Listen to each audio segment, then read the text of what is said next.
From up there and around Grangeville, Idaho, welcome David Hinkson with us this morning. Thank you, David. You guys had to get up early to get down here, so congratulations on that. Thank you, Dean, for inviting me. I'm very honored to be here. Am I talking loud enough in this thing for everybody? Okay. The last person who gave his lecture talked about the dragons, and I thought that was most intriguing.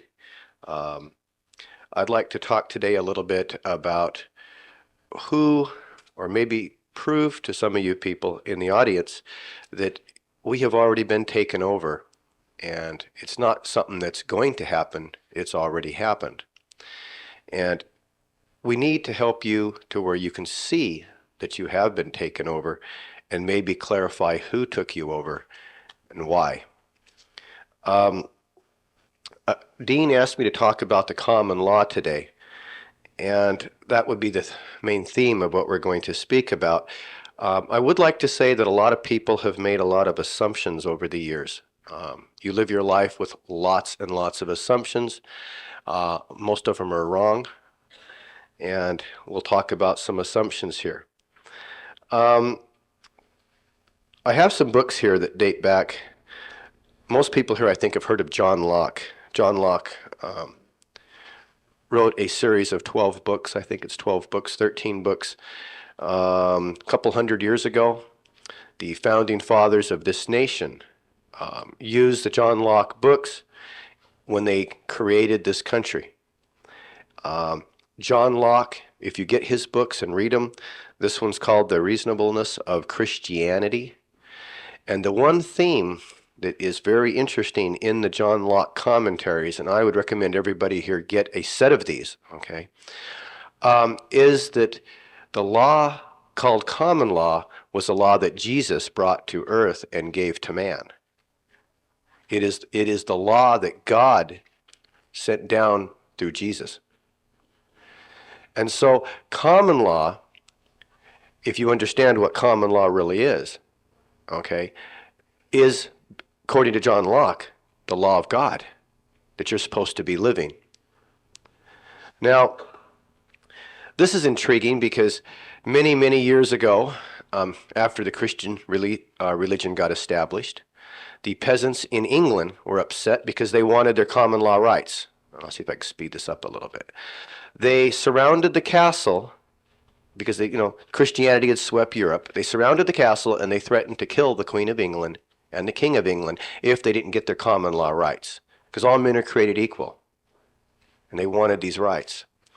Well, the Queen was outnumbered, surrounded, and she knew she was going to die that day, so she surrendered, and she signed the treaty, the Magna Carta, which guaranteed the common law to the people. Okay? But the Queen's never been beat, and she wanted to get back the power that she knew that she was entitled to have because of her royal family and her birth. And so they hacked out a 1 mile square piece of land,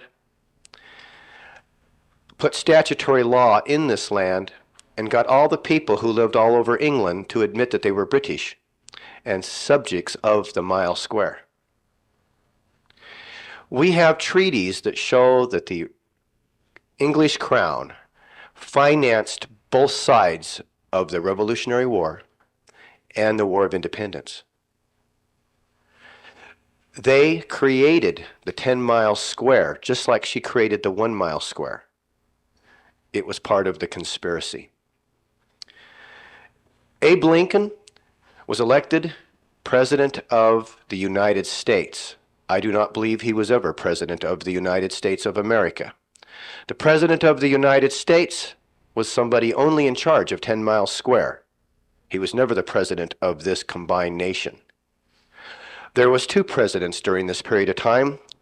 There was a U.S. president, and there was President of the United States of America, and there was 2 White Houses, 2 First Ladies. And the Civil War was a war against the 10 Mile Square, which fought the rest of the nation. The wrong side won. The reason the wrong side won was it was the Queen of England who came over with her West Indies Trading Corporation and brought the Africans here and sold the slaves to the settlers, making the settlers participate in slavery. I guess he didn't make them, they volunteered. But in common law, the crime for slavery is you become a slave. This is one of the reasons the NAFTA organization has created a complete slave nation out of Mexico. So the penalty for creating a slave nation, us people in this country being the taskmasters of said slave nation, is for us to now become a slave nation at a worse level than ever before. That's what's planned, I believe, for us at this time. Being that common law was a law of God, when the Founding Fathers created the so-called Constitution of the United States of America, the people who lived in this 10-mile square area were part of the Republic of Virginia, or also known as the Commonwealth of Virginia. They were upset because they were bringing the statutory law, the law of the ocean, upon the land. And we had just fought a war to get rid of the Queen's law of the ocean, known as statutory law. They went through all this to get rid of this law, and now they're bringing it back and they're putting it in our backyards. We don't want to be regulated by statutory law. So they threatened to kill the people that were the Founding Fathers. They had pitchforks, they had muskets, they were going to really get quite ugly. And so there was a compromise reached, and it was called the Seventh Amendment. And the Seventh Amendment was put in the Constitution of the United States of America, guaranteeing that common law would be preserved in all controversies which ever exceed $20. Now, that's an interesting thing. It's right there in plain sight. The patriots run around saying, I'm not a U.S. citizen, your 14th Amendment's a conspiracy, etc., etc., etc. What happens when you go to court and say, well, I must be a U.S. citizen? I know I'm not. And I say, I'm a U.S. citizen, I evoke the Seventh Amendment because this controversy exceeds $20. Well, they cannot put common law in a statutory courtroom because statutory law is satanic. Some can call it the law of the dragon. That works, seeing as how the United States Corporation is the Dragon Corporation. Now, Adolf Hitler didn't cancel common law, nor did he cancel the United States of America.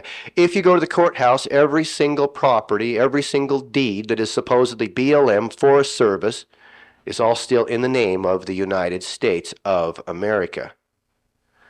When I gave an oath, when I joined the Navy, during the U.S. Navy, by the way, during the Vietnam conflict, it was to honor and uphold the Constitution of the United States of America against all enemies, domestic and foreign. And Richard Milhouse Nixon got up and said he was going to defend the Constitution of the United States, no of America, against all enemies, domestic and foreign. Was he my president? Absolutely not. Was he the president of Alabama, Georgia, Florida? Absolutely not. So he was a domestic enemy, a corporate takeover. And I committed treason as I walked out the door to go to boot camp. Treason whose penalty is death by hanging, death by firing squad. Did they commit a sin by murdering all those young men on the Vietnam War? Absolutely not. Every one of those servicemen was guilty of treason. When you launch a war, you have to make sure you wash your hands, like Pilate did before he sentenced Jesus. The young men that landed on the beach at D-Day, what happened? They landed on the beach. There was no resistance, miles on both sides of the machine gun turrets. But we unload the men right there in front of the machine guns. They die like dogs. Is it a sin? No, they were guilty. And innocence is no excuse. Ignorance is no excuse. So they get us to participate in crimes so that we can participate in the penalty. And quite personally, I'm tired of the penalty and their wicked crime. So Abe Lincoln shelved the United States of America. He took that government and shelved it. And this is why the President of the United States has to be a native-born American, because a native-born American is automatically a citizen of the United States of America. So he shelved the United States of America, created a corporation called the United States, Inc., which is not even the government of the 10 miles square, because once the Founding Fathers created the Constitution of the United States of America, which created the 10 miles square, they created a government called the District of Columbia Corporation.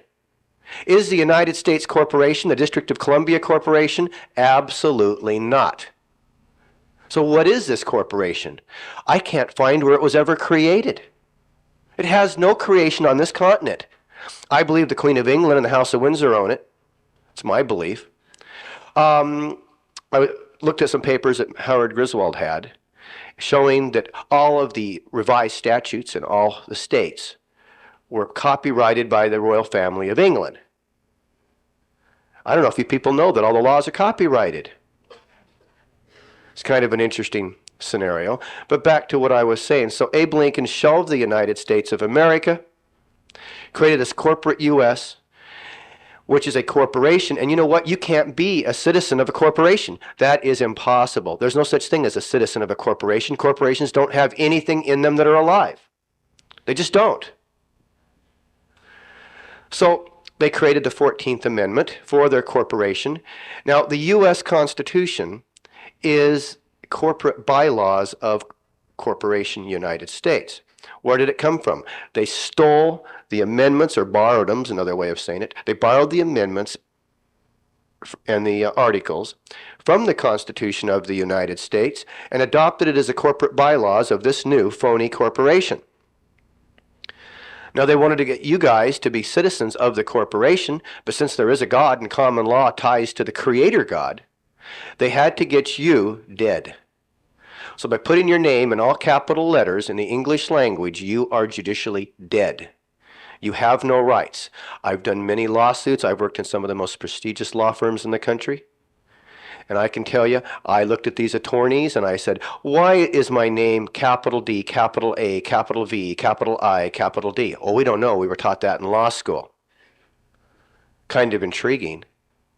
When I joined the U.S. Navy, my name was capital D, capital D, small a, small v, small I, small d, normal, capital R, small o, small l, small a, small n, small d, comma, capital H, capital I, capital N, capital K, capital S, capital O, capital N.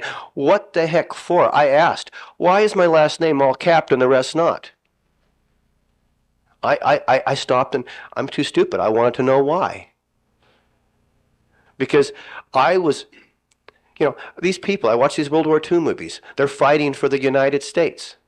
We go to the post office. You know, the post office used to be called the Postal Service of the United States of America. They changed the name of it. The U.S. Navy was the Naval Forces of the United States of America. The 10-mile square is, let's talk about citizenship. What is citizenship? Citizenship comes from the word territory. If I'm a citizen of the United States, that means I live in the 10-mile square. If I'm a citizen of the United States of America, according to and I've read back Supreme Court rulings that go back to day one, that's a citizen who might live in Alabama. The of America denotes you reside outside of the 10-mile square. So if I go in here and I reverse it, a U.S. citizen is not a citizen of the U.S. That's a reverse. They've reversed the whole sentence. So if a U.S. citizen is somebody who lives in the 10-mile square, and a citizen of the United States of America is somebody who lives outside the 10-mile square, what's a U.S. citizen? Well, that's somebody who lives in a piece of paper. That's somebody who's got a phony-ass corporate contract stapled to his butt. That's who that is. I don't like it. The 14th Amendment's a fraud. It says you won't question the debt. They were picking on the tobacco companies. They got a good lawyer, made some good arguments showing that the 10-mile square is the only place they had jurisdiction. Now they're backing off on the tobacco. I got a copy of that lawsuit. Went all the way to the Supreme Court, and the media never talked about it. You hire a great attorney, they'll make a great argument for you. One of the letters I sent to the IRS one day was, and I'll give the quote here, you think I owe the money? I don't think I do. This controversy therefore exceeded $20. As a fiduciary officer of the court, you've given an oath to honor and uphold the Constitution of the United States. I don't care if it is a phony Constitution. He's an affiant to it. He swore to God to honor and uphold it, and I could sue him for violating his phony contract. The 7th Amendment's right smack in the middle of the U.S. Constitution, the phony one. The one everybody thinks is their prize and possession here. We have two of every state before Abe Lincoln. We have the state of California, which is a subcorporation of the U.S. corporation, and we have the California Republic. But do you think the dragon, Satanists, would keep the capital in the same place? Every single state moved its capital. The capital of Utah is not Salt Lake City, it's Fillmore. The capital of Colorado is not Denver, it's Canyon City. The capital of California is not Sacramento, it's Los Angeles. The capital of Idaho is Lewiston. It's not Boise. So they're so afraid, these Satanists, they're so afraid they have to have a whole different building, move it to a whole different city. And just to make sure you guys don't put your name correctly, so you might have your judicial common law rights back, they'll ask you to put your last name first on every application, just to make sure you do it correctly. Anyway, back to my IRS letter. As a fiduciary officer, if you move forth today in violation of the 7th Amendment, this letter is being sent to you to prove with full knowledge and intent you deliberately violated your oath of office pursuant to the 7th Amendment, creating a deprivation against me. And when you go to court and you sue them, if you want to sue them in common law, that's not allowed. So a guy tried, he sued them pursuant to common law, and the Supreme Court decided it was allowed. But they couldn't call it a common law trial, and they couldn't tell you it was anti-statutory, so they called it a Bivens action. Named it after the guy that did it. Got to keep you guys in total confusion here. Okay? The definition of liberty is the right to do whatever you want if you don't violate somebody else. The definition of the common law is a law that you don't have a crime unless you injure somebody else. Notice the similarity between the word liberty and common law? They're the same. A republic is a country that has common law. If you have a statutory law, you're not a republic, you're a democracy. Now say your Pledge of Allegiance. I pledge of allegiance to the flag of the United States of America and to the republic for which it stands, one nation under God, indivisible, with liberty and justice for all. Did it say statutory liberty? Statutory liberty is liberty from Satan. But we're going to put up a big statue in your harbor up on the ocean, and we're going to call it the Statue of Liberty. She's really the Colossus of Rhodes, which is the lawmaker of the sun god Ra. And you can all end your prayers in Amen, which happened to be Ra's first name, Amen-Ra. You all assume that when you pray to God and say amen, you're praying to the Creator God. You assume the word Lord carved on your temples means the Creator Lord. Not. You assume the United States is the United States of America. Not. You assume them to be your government. They're not. As we walk around claiming to be U.S. citizens, I think the harvest is going to be very close. I personally don't see the difference. If Lincoln shelved the Republic and created a phony democracy corporation called the United States and got everybody to admit they're dead to crawl into it, what did Adolf Hitler do? He was elected Chancellor of the Republic of Germany. Then he shelved the Republic after he burnt down the Reichstag. He created a corporate Germany, working with the Queen of England and the House of Windsor, and he started World War II. He shelved the common law. He brought forth statutory law, created a war, lots of death, lots of dying, lots of murder and bloodshed, right? Ugly situation. I don't see the difference between Abe Lincoln and Adolf Hitler. If Adolf Hitler is one of the evil men of the planet, Abe Lincoln had to have been his predecessor. And like I said earlier, if the right side had have won the war, why do all the lands still find themselves in the title of the United States of America? These people have stolen everything, including your birthright. They've stolen your marriages. Who gave the government a right to be a contract party in the marriage between man and wife? With a contract of chattel for the children? Who gave them that right? Who gave them the right to marry us, period, with their phony contracts? They don't have the right. In common law, you get married by opening the Bible up, 2 witnesses in common law. Do you think the settlers, when they arrived back years ago to settle the West, arrived in Utah and California and looked up the BLM to claim land? The land belongs to God.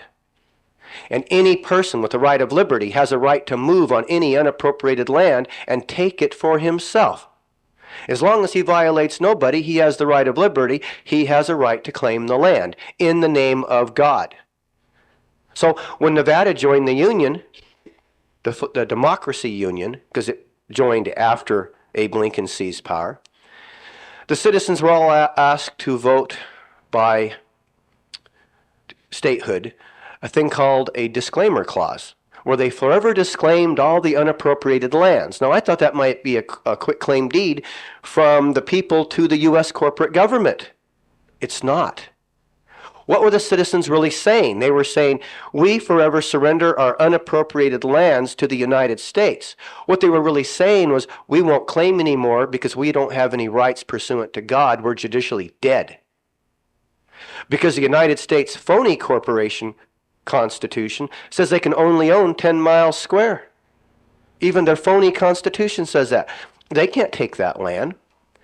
And in one of the old Supreme Court rulings, the Supreme Court ruled that anything not ratified, or anything even ratified by consent, or anything given can't be ratified by consent if it's not approved by the Constitution. That would have been New York versus United States, 76 Supreme Court ruling. So they do not own the public lands. The people of this room own the public lands. But if I put you people on an island and I say, okay, there's Fred and Harry here, and you both have the rights from God to claim this island. You each have half right now. And Harry gives Fred a bowl of soup, and he surrenders his birthright. Now it all belongs to Harry or whoever, okay? And the point is, none of the people in this room are citizens. You are fictitious, dead, corporate members with no judicial rights to claim your land, your birthright. They've stolen your marriage. They've stolen your car. They've stolen your boat. They've stolen everything. You don't belong here. These people run around saying, I'm going to vote for Helen Chenoweth for U.S. Congress. Well, why do I give a damn who runs for U.S. Congress? I don't live in the U.S. I've never lived in a 10 miles square. I want absolutely no part of it. Absolutely no part of it. I don't want to participate in the fraud. I don't want to participate in the lies or the creation of any more phony democracies. These young people run around saying, we must have more democracy. That's fraud. That's a lie. And I don't want to participate in it. Anyway, I've covered quite a bit real fast here. There's two of everything. Let's cover that some more. I found there's two Supreme Courts. There's the Supreme Court of the United States, fraud, and there's the Supreme Court of the United States. Oh, that's the correct one. The U.S. Supreme Court is the fraudulent one. I found there's two district courts. There's a District Court of the United States, and there's the U.S. District Court. There's two of everything. Two of you, two of your names. You know, I was attempted. They attempted to sue me, some of the most prestigious law firms in the country, for slander. I informed them, some things I'd said weren't very pleasant. I informed them that they had the wrong person because that wasn't my name. And if they would fix my name, I would answer the lawsuit. And so they ignored me, and they served me again. This time they put my Christian name on the outside of the envelope with my dead name inside the envelope, and I accused them of mail fraud. I gave them 10 days to respond, and then they surrendered. And that was the clerk of court surrendered this time because they were trying to drag me into court. So we beat the one law firm works for the ADL, Anti-Defamation League, and they surrendered on the name. And the next law firm was another prestigious law firm out of Tennessee, and they surrendered. And I just don't want to participate in U.S. lawsuits either. You know, if I want to admit I live in the U.S. territory. And anyway, by the way, the definition of the United States found in the United States Code is somebody who lives in the 10 miles square Guam or Puerto Rico. Now, let's talk about some more fraud. We'll jump around a little bit. The IRS does not exist as a U.S. agency. It's not even part of the phony corporate U.S. It's a separate scam over to the left here. Then we got the separate U.S. scam over here on the right. And yet you people run around and you're being persecuted for not filing your tax returns. And you say, how can the U.S. court get standing to put you in prison or drag you to court? How do they do it? If the IRS is not even a U.S. agency, well, you somewhere in your life signed a piece of paper. Let's call it a W-4. On the W-4 it says, I swear under penalty of perjury to the United States that these facts are true. That's why they want one signed every year, a new 1040 and a new W-4, because your declaration of your W-4 is ongoing until you file the next one. Now, you've already sworn to the court. You think you're going to show up at the trial and say, I don't want to participate? I mean, if I put you on the witness stand and say, do you promise to tell the whole truth, so help you God, and you swear in, and I do you think you're going to step down now and say, I don't want no part of this? So you've already swore into their phony court. And you stand there saying, I'm not a citizen. And this isn't me, and blah, blah, blah. And the judge looks at you and says, shut up. You mention Jesus, God, or the Constitution again, you're in contempt. Why? Because IRS filed a motion of limine, which stops you from mentioning any common law argument because your name's fiction. And you walked into the courtroom, and there's a fringe on the flag, and that's not a maritime flag, all the patriot mythology. It's right there. They'll tell you what it is. Just ask Satan what it is. Title 4, subsection 3 or 4 states, anything added to or subtracted from the flag of the United States of America makes it not a flag. It's a nothing flag. It's the great nothing. So your name's nothing. You're fictitiously dead. You've walked into a court that has no venue. It's a nothing flag. And you're a contract number, you got a contract, and the whole argument's contractual, so that's why the IRS files a motion of limine to eliminate your common law rights. You get up and say, I have rights. You don't have any rights.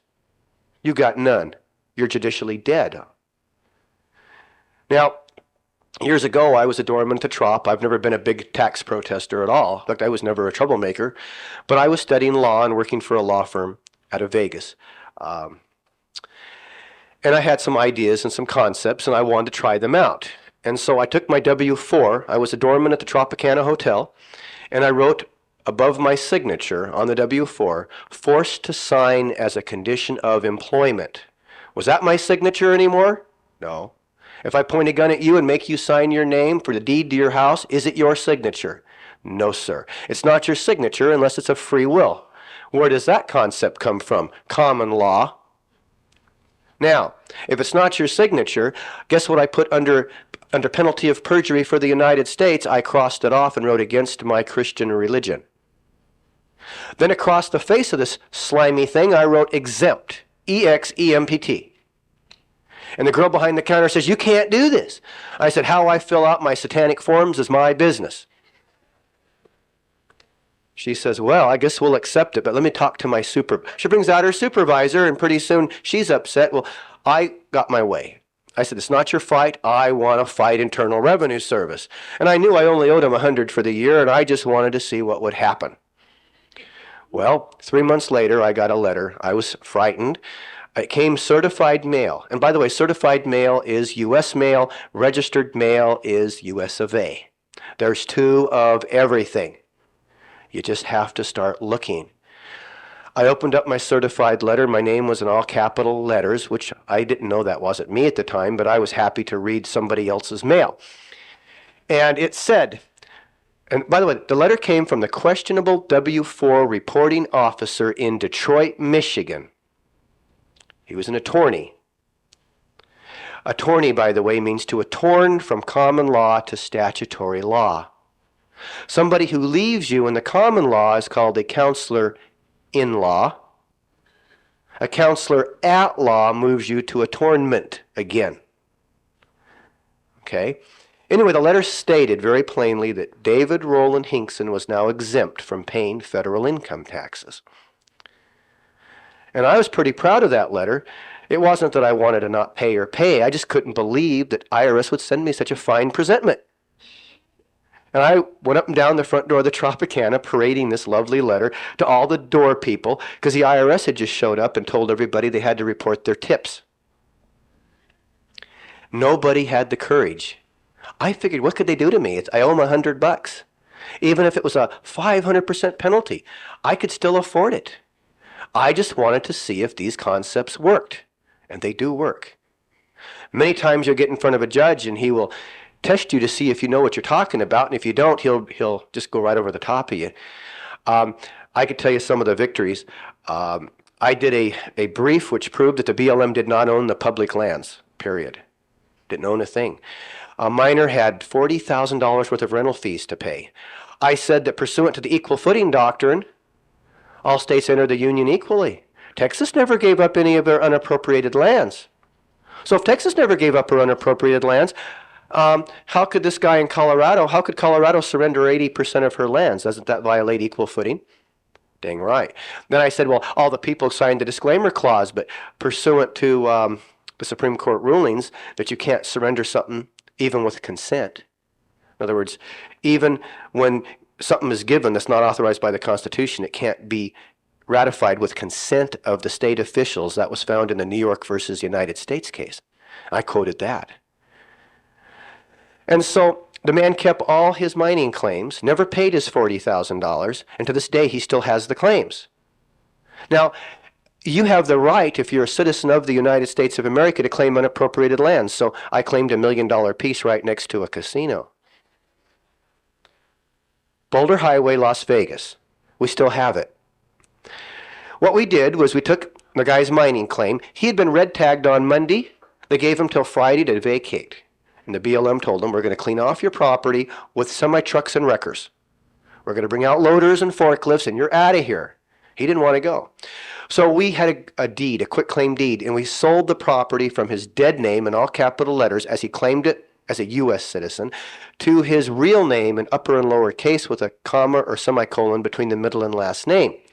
And it said that for consideration of $21, that he is selling his rights to the new claimant who claims the land pursuant to his birthright of God, pursuant to the common law. And if anybody has a problem with this new title or ownership, we demand a Seventh Amendment trial. That was put right on the face of this contract.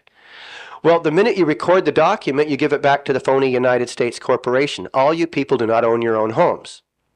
That's why they put the transfer stamp on your deeds. They charge you a transfer stamp when they sell you the property. And they take a photocopy of the original before they send it back to you, showing their corporate seal on your deed, and the fact that you got a receipt showing that you paid your transfer fee, transferring the legal ownership to them. But you're all equitable owners. And just to make sure that you don't own your property, they put the first 4 words in every paragraph in all capital letters to make sure that you don't really have a title. And they drop the word absolute from your legal description. And to make sure you stay in statutory satanic venue, they give you a statutory title like tenant in common. They know what they're doing. Your property's all pledged to the IMF. And that's where all the IRS money goes, to the IMF. And some of you people actually go watch Mission Impossible and think it's a great story. They work for the IMF, the International Monetary Fund. Of course, they fund all the abortion clinics all over the world. I got some stories I could tell that just go on and on. Let's talk about some more fraud. All the laws passed since Abe Lincoln are not laws. The United States Code will spell it out for you. All you got to do is look. Open the front cover of the United States Code. You know what it says? It'll list all the laws. Now, the ones that go before Abe Lincoln that the bankers liked, they brought forward. And they call those positive laws. And under the index page, there's little asterisks right there in front of some of the laws. And if you look down below, it says positive law. Positive law is the only law that's been passed.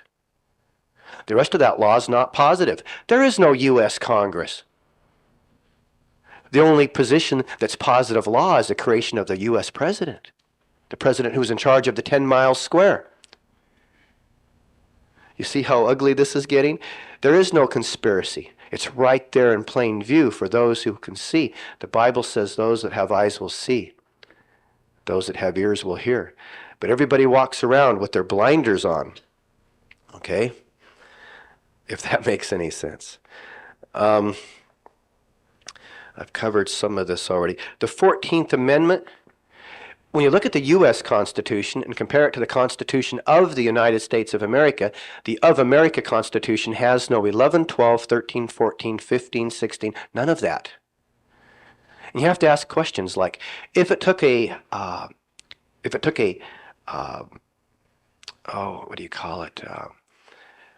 the Constitution, an amendment of the Constitution to outlaw alcohol, and an amendment of the Constitution to reinstate alcohol, how'd they cancel marijuana?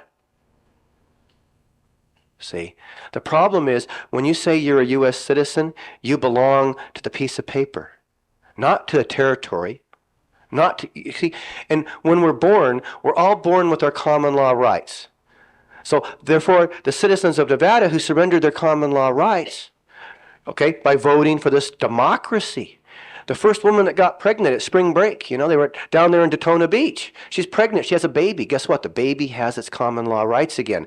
And that's why we have two court systems. We have the juvenile court and we have the statutory big court for the big people who have surrendered.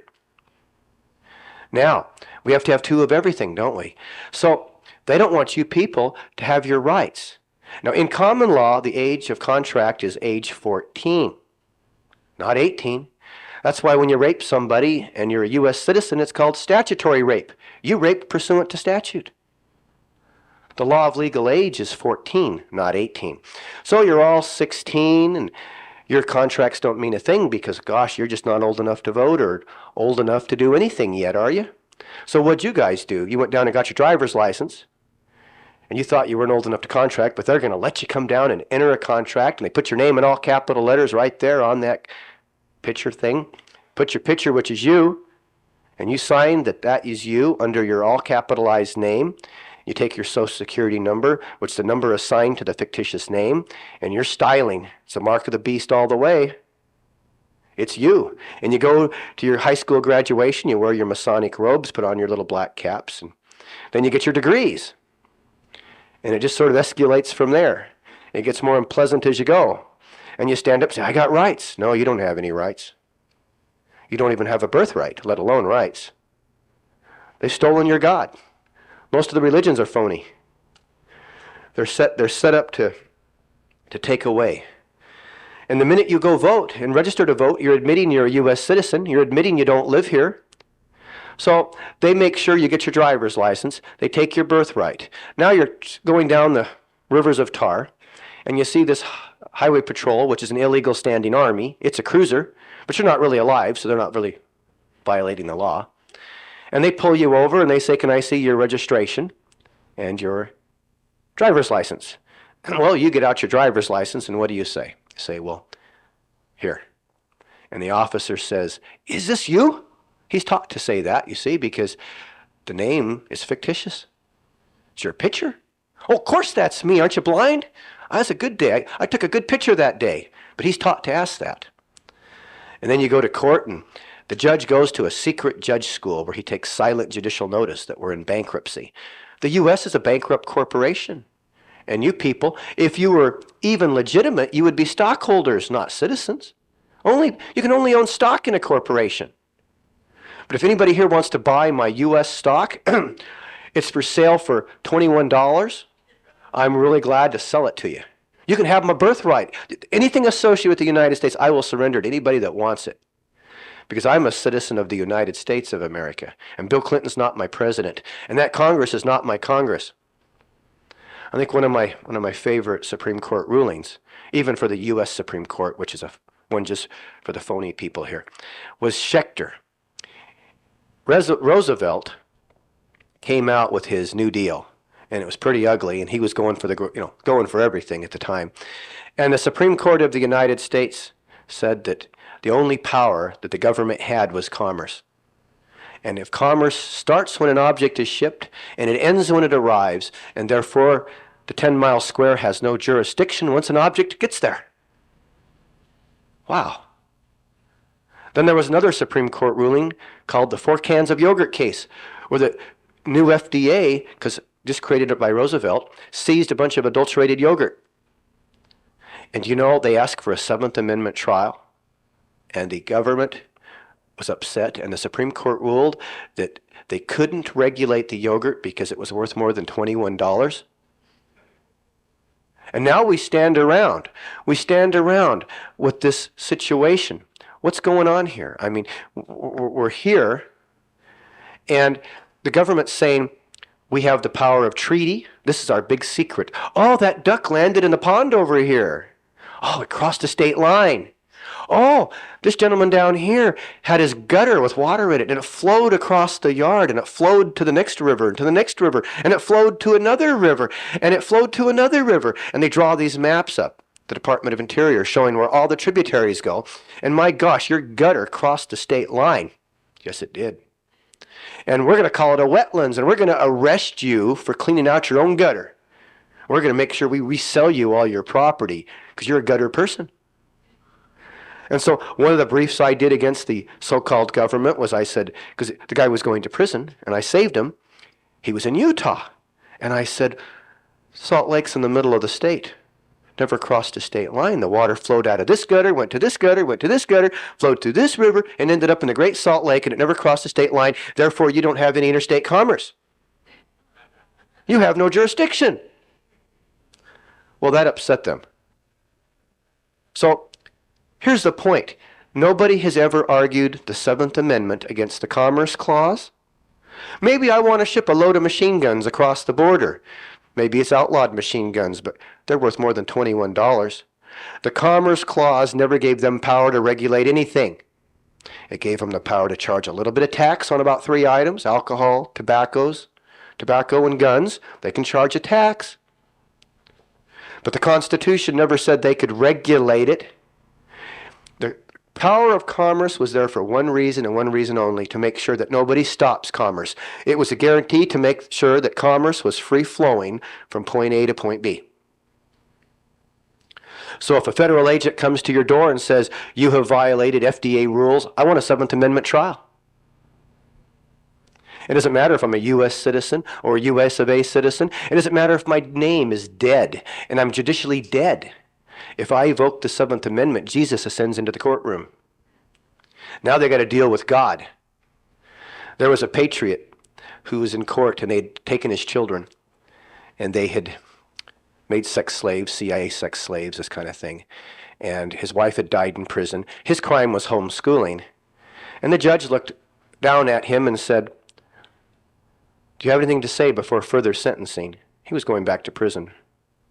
He said, well, I would never violate the Creator God or take his free agency away, but if it be his will, for your crimes against liberty and the God of creation, I ask that he smite you, that you and your family all be dead before 1 year from today, and the prosecuting attorney. And they all were. Because the only real sin is liberty. If there was a God who gave liberty and common law is his, could Babylon be nuked for having inequities? No. These guys all have a right to go suck on satanic whatever. They have the right. But when you violate somebody else's liberty, that's when God can come nuke you. And that's why you have to volunteer your signature on the IRS forms. Everything is by volunteer.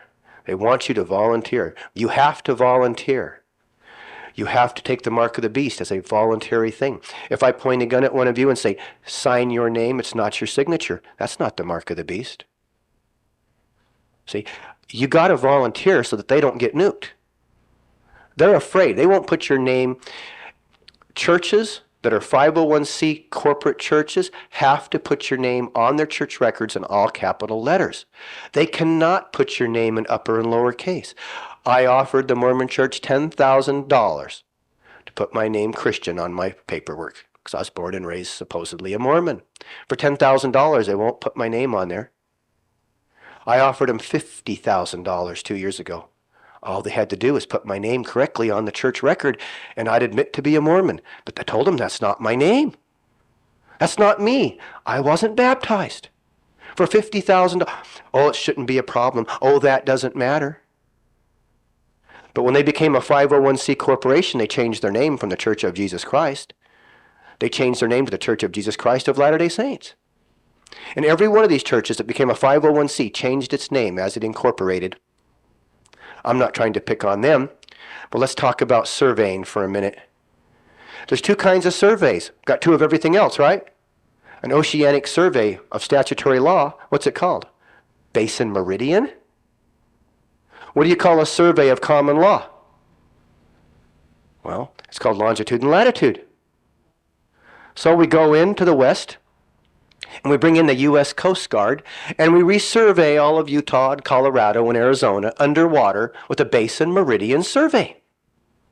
And then we find the highest mountain peak in every meridian, and we call it the #1 high water mark, brass cap, for that meridian. And then we describe all of your property pursuant to the high water mark, which means it's underwater. As a good Mormon, I was taught that Satan controlled the ocean, and that's why the Mormon missionaries took plane trips and not boats.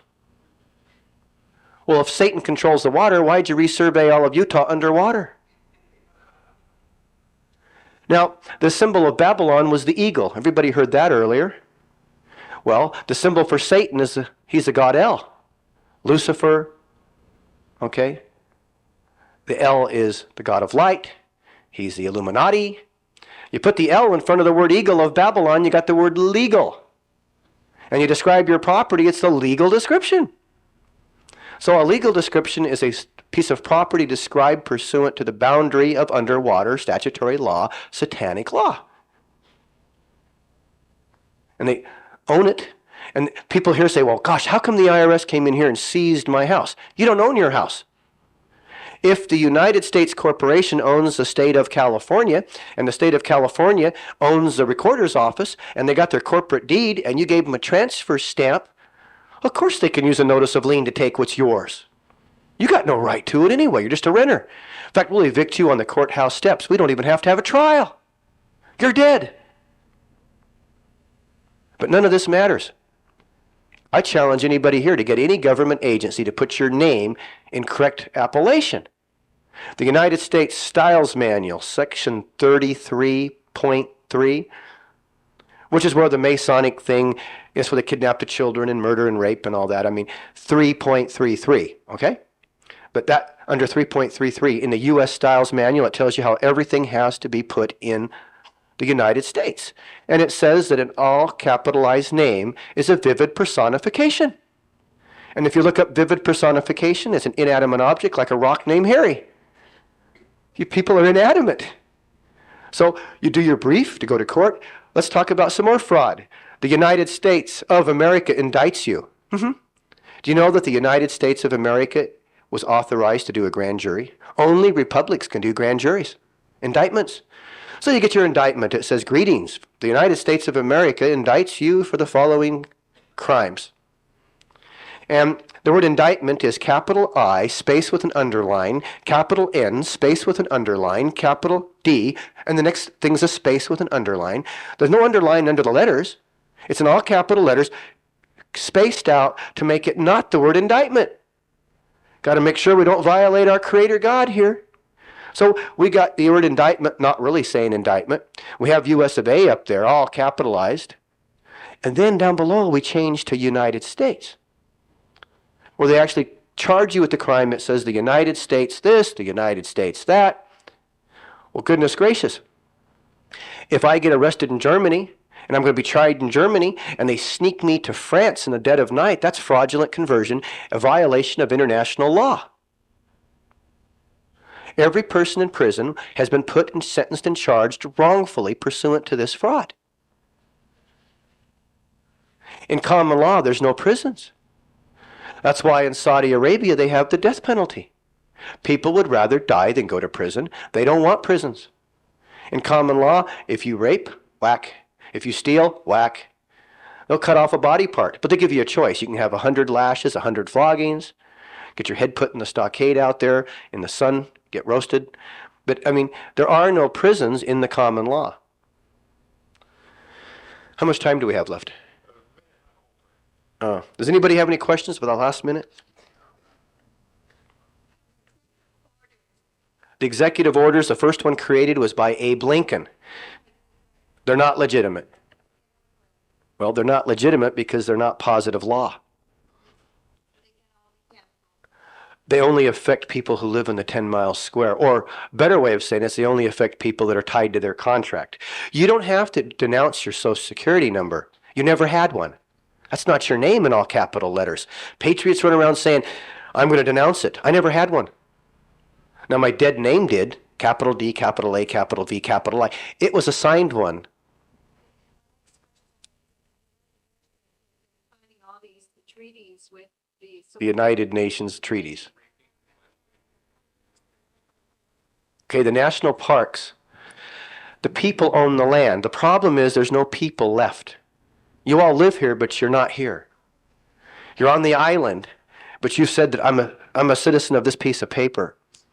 So the Queen of England and the other people keep the common law for themselves. That's why the BLM is a Bureau of Land Management. They're managing the land because there's no citizens. And since there's nobody there, if you go to the BLM, they'll give you permission to trespass out there because you're there. They're not regulating the land, they're regulating you. You're their property, and if you move to France, you're still going to pay. You're paying because you're the one being regulated. Does that make sense? I have a feeling you have a few more questions, right? Yes. Well, you can see him later. He has a workshop. Has he given you a little something you didn't hear before? Okay.